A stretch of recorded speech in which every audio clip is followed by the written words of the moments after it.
Why is it then when people think of hip-hop, all they see is money, guns, strippers, and flexing? Why do people act like it's not one of the most emotionally intelligent and story-driven genres in modern music? Let's get into it. Because hip-hop is not just misunderstood, it's misrepresented, mispackaged, and manipulated. Hey, hello, and welcome to my first ever YouTube video. I'm here with some facts you didn't know perhaps. My name is Kayelle, and today we're talking about why hip-hop is so deeply misunderstood and how what we see in the mainstream often tells a very narrow, very distorted story. If you think hip-hop is just about clout or chaos, you're only hearing the surface. So let's break it down. Okay, before we can understand where hip-hop is today, we need to go back to where it came from. Hip-hop was born in the 1970s in the Bronx, out of poverty, police violence, and systemic neglect. It was a blend of DJing, MCing, graffiti, and breakdancing, a whole culture, not just the sound. But hip-hop was never just about vibes. It was protest, a way for black and brown youth to speak when no one else would listen. As Tricia writes in Black Noise, hip-hop became a cultural response to the erasure of entire communities. It's storytelling. It's cultural memory. So when people reduce it to ignorant or ratchet, they're not just being dismissive, no. They are erasing the roots. Fast forward to today, and the heart of hip-hop still lives. But the way it's presented to the public? That's where it gets messy. There's always been a divide between conscious rap, which critiques society, politics, or discusses mental health, and commercial rap, which leans into lifestyle, luxury, and escapism. Rappers like Tupac, Kendrick Lamar, and J. Cole create to uplift, to educate, and to challenge.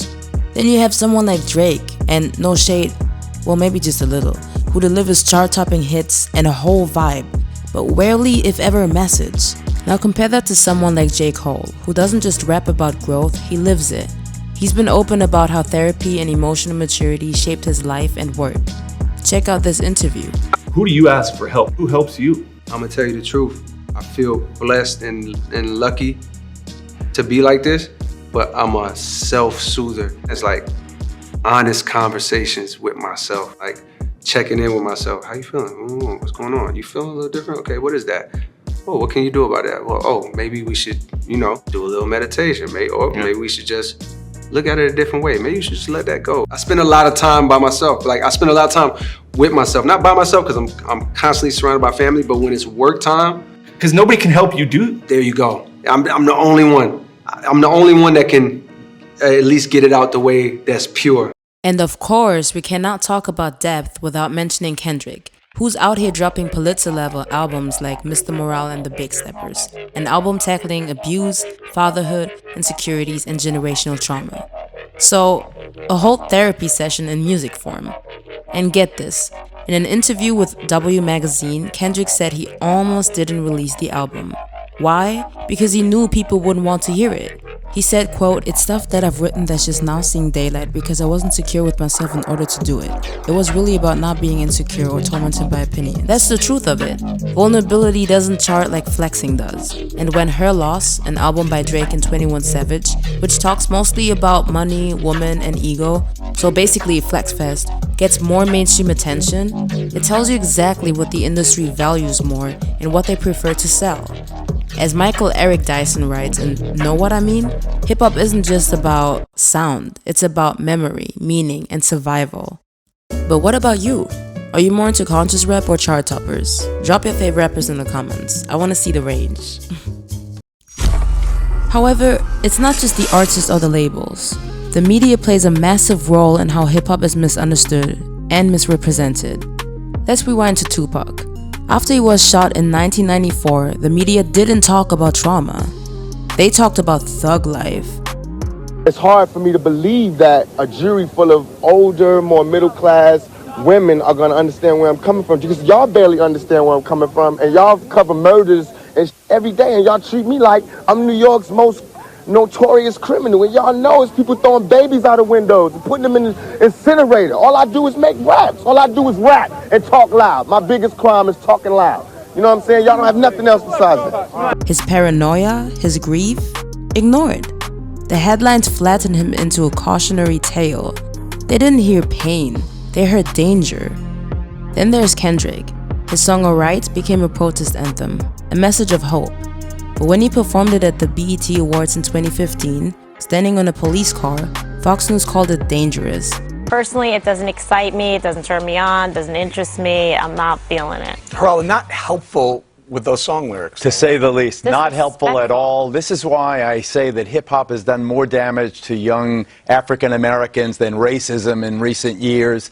This is exactly the wrong message. Let that sink in. They don't want to hear the pain, they don't want to hear the context, nothing. Meanwhile, when white rock artists scream about rage or destruction, it's art. When rappers do it, suddenly it's dangerous, toxic, or corrupting the youth.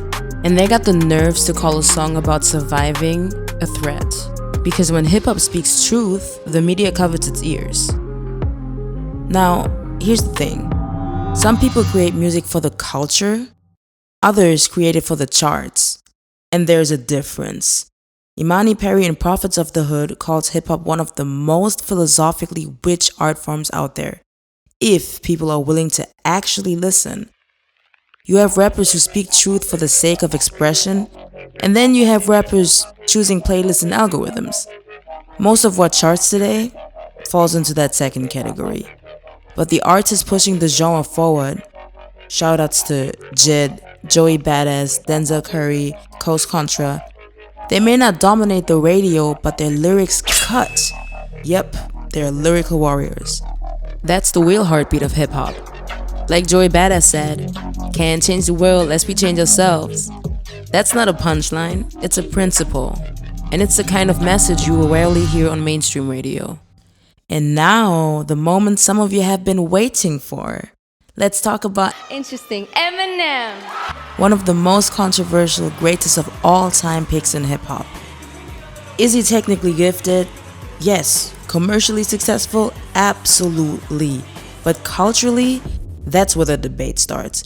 Hip-hop is rooted in black experiences, pain, resilience, slang, and soul. So when a white rapper dominates the space, many feel understandably conflicted. Like this user, for example, claims, nobody black, nobody from the culture listens. Accepted.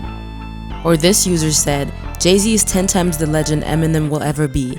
Then he replied, he's objectively much more influential. Why is everyone downvoting this?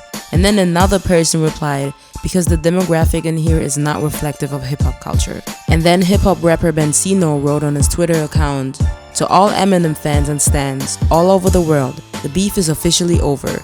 I'm letting y'all know I have no hate towards any of his fans and recognize his contributions to hip-hop. He truly is a part of the culture and one of the best to rock the mic regardless of his color.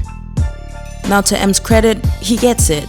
He's acknowledged the privilege, the tension, and why some don't claim him fully. Hang on, man. This shit is crazy to me. I realize what an honor it is right now for me to be up here tonight, and what a privilege it is to do the music that I love and the music that basically saved my life.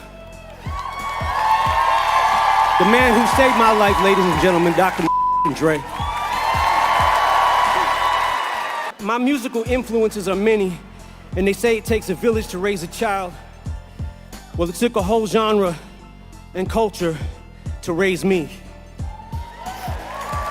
They say success has many fathers, and that's definitely true for me. So whatever my impact has been on hip-hop music, I never would have or could have done this shit without groundbreaking artists, some of the groundbreaking artists that I'm about to mention. These were my teachers right here. I'm gonna start with the 2 Live crew. Tupac. Third Base. Alliance. Apache. Audio 2. Milk D, what up? Awesome Dre. The Beastie Boys. Big Daddy Kane. Big Pun. Big L. Biz Markie. The Notorious B.I.G., of course. Black Moon. The Boogie Monsters. Brand Nubian. And just to clarify, I'm not giving my personal opinion here. I'm just reporting the discourse, so before the Eminem stands light up the comments, relax, okay? Now let's shift gears because female rappers, they've been boxing too. A little rewind to the 90s. We've gone from Queen Latifah and MC Lyte, who brought social commentary, to Lil Kim and Foxy Brown, who claimed sexual agency on their own terms. But now mainstream rap often flattens female artists into one image: flashy, sexual, provocative. Again, it's not about shaming that content. The issue is lack of diversity. Why aren't we pushing artists like Rhapsody, No Name, Little Sims the same way? Okay, I have to say Doechii is slowly but surely climbing that mainstream ladder. In other words, we are making some progress, which is amazing. But trust me, this conversation needs more space, and I'll dive into all of that in my next video, fully dedicated to female rap's evolution and erasure. At the end of the day, hip-hop isn't one-dimensional. It never was. It's anger, it's joy, it's survival, it's resistance, it's art. The issue isn't that some artists talk about sex, crime, or money. It's that the industry only pushes that version forward, ignoring everything else. If we want to respect hip-hop, we need to respect its range. The poets, the educators, the weirdos, the genre benders, the truth tellers. So next time someone says hip-hop is ruining society, play them a Kendrick verse. Show them Coast Contra. Ask them what song changed their life. And then remind them, hip-hop probably did that. Thank you so much for watching this video. A big bisou to all of you. If you enjoyed this and want more content like this, hit that subscribe button. And if this video sparks something in you, give it a thumbs up to help others find it too. Let's build a community of curious minds. And of course, let's talk. Drop your thoughts in the comments and let's have a respectful, smart convo. No trolls, just vibes. Peace.